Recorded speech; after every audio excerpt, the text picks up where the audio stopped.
Hey everybody, welcome back to my channel. If you're new, hi, I'm Ashley Amethyst, and today's video is kind of on grief and just talking about, where I'm at in my grief journey right now. So if you're interested in this kind of video, just keep on watching.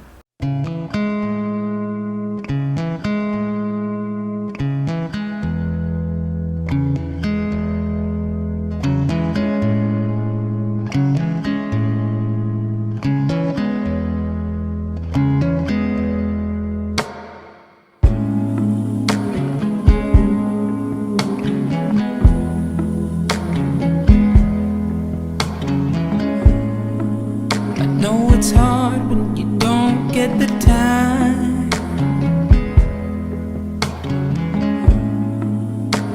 to do the things you gotta do. Always moving forward, always on the go. I hope you take a moment to take it slow. Let me be the one to ease your pain. Let me be the one to ease your pain. Baby, take a break, it'll be okay. Let me be the one to ease your pain.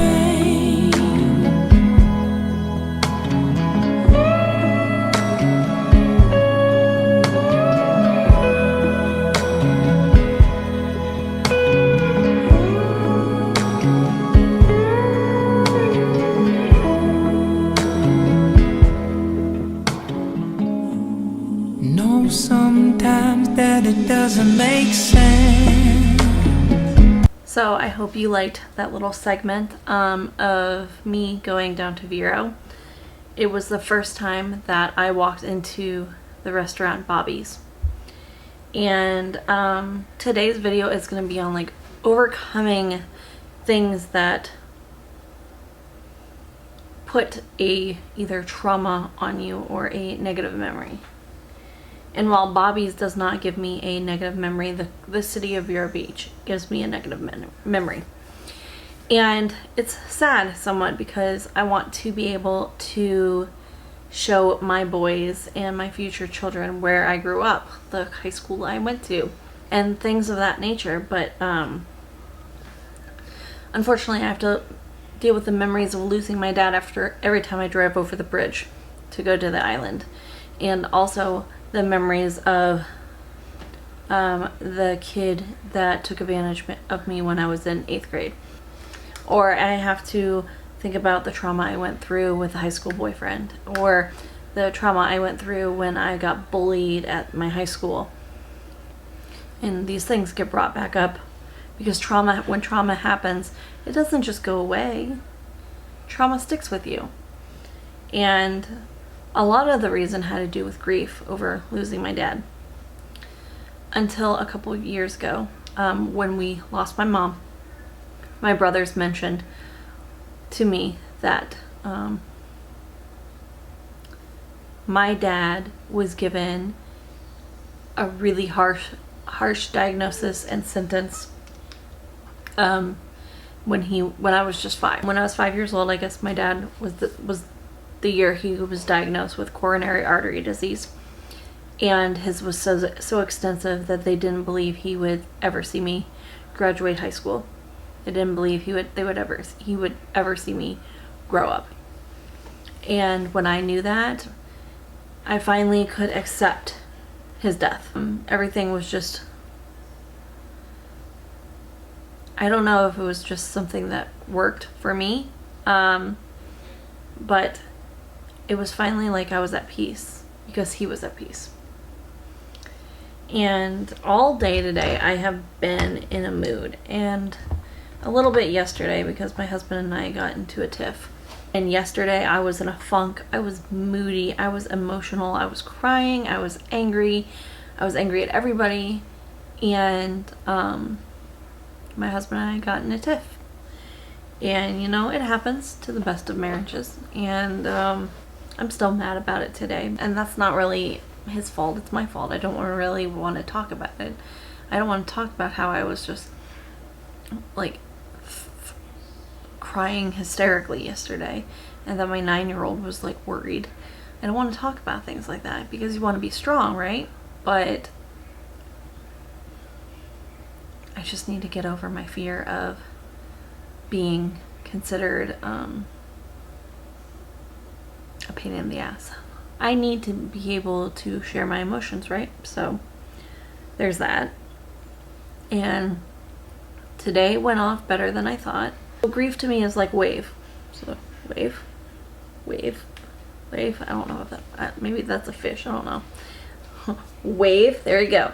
So we've got, just kidding, I'm not gonna use my arm. So with a wave, you've got your high points where you have these great memories of the person and it's not gonna make you sad. And then you have those low points where it's just the feeling of unimaginable loss. And with my mom, I felt those feelings a little bit, but I was still in the shock that she was gone. Right around my son being born is when I finally realized, like, my mom's missing all this. She's missing a really pretty good pregnancy that I had. She's missing meeting Killian. She's missing, like, all of these things. And that pain is still very fresh, as you can tell, because I'm about to cry. I had kind of gotten over it with, like, growing up with James being so little when my dad passed, but, like, it's a harder road with Killian because, no, he'll never meet them personally. He will when he goes to heaven, but not on earth. That's kind of where my grief cycle is right now. My dad was 64 when he passed away, and my son was 3. My oldest son was 3. I feel like he got gypped because usually grandparents die in their 80s. And that didn't happen for our family. I'm sorry, I'm so fidgety. I'm in a lot of pain. Physical pain. And I just feel for my kids. Like, I want to be able to give them grandparents, but I can't do that. Like, I can always pick and choose, and man, do I wish he has my husband's dad, but it's just, for me, not the same, because while Ben is my father-in-law, he's not my father. And I feel so empty sometimes not being able to give my kids, like, the spoiled lifestyle I had growing up. So I just hope I'm not doing them wrong. I need to stay focused, and so I'm filming this video at 8:30 at night, and I'm gonna have to edit it and flip it, and it's gonna have to be done by tomorrow, which means I'm gonna be up way late. But I'm not complaining because I have a pretty good life. But I'm gonna go back to being a mom. And you've gotten to the end of this video and you like it, or you just want to give me a hug in real life, you can just hit the thumbs up button. That'll be my hug. And then if you're not already subscribed, I post on Mondays, Wednesdays, and Fridays. And if you're not following me on social medias, you'll find out the times on Monday that I will post, because right now it's up in the air. My husband doesn't like the 8 o'clock time slot, so I've got to fix it. So yeah, thank you for watching. I love you so much. I hope you have a great day. Bye.